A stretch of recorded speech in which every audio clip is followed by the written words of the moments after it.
Just 20 minutes outside of the Twin Cities lies a 155-acre farm completely owned and operated by Hmong farmers. Saquon learned more about the first of its kind farm and the people who grow the food that goes on our table. Say good morning. Good morning, Tom and Alex. Yeah, that's right. So HAFA was created back in 2011 to address the injustice in food and farming industries around lack of access to land and resources.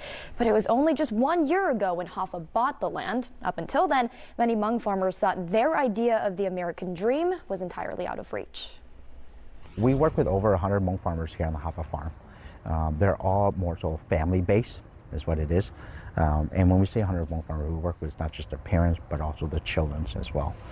As HAFA is heavily focused on building intergenerational wealth. It took some time for Hmong immigrant farmers to feel at home, with them having to learn a new language and how to grow vegetables and fruits in a climate nothing at all like the one they were born in.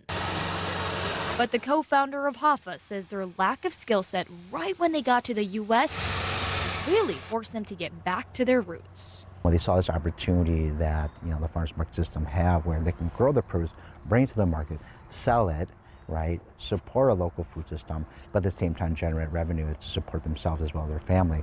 It was definitely a no-brainer. While the parents work overtime on the farm, they leave it up to their children to help them with the work off the field. They may not be out in the field as frequent as their parents would prefer, but they're the one who is actually contacting vendors, ordering seeds, fertilizers. Farming isn't quite the industry Hmong parents envisioned when thinking about the success of their children. There's always been this notion when we first started HAFA, and we always asked the farmer members, and say, where do you see the future of your kids in farming?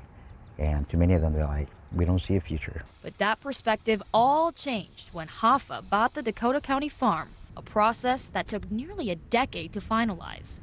Thanks to better land security, the farmers who left are now starting to come back. Farmers, as well as their children, are super stoked about, like, hey, what is it now? Now that we have land access, what does it look like now? The questions surrounding the growth of the family farm, from operations to equipment, now answered. They overcame this long dream of, wow, will we ever own a farm, to, wow, this is a reality.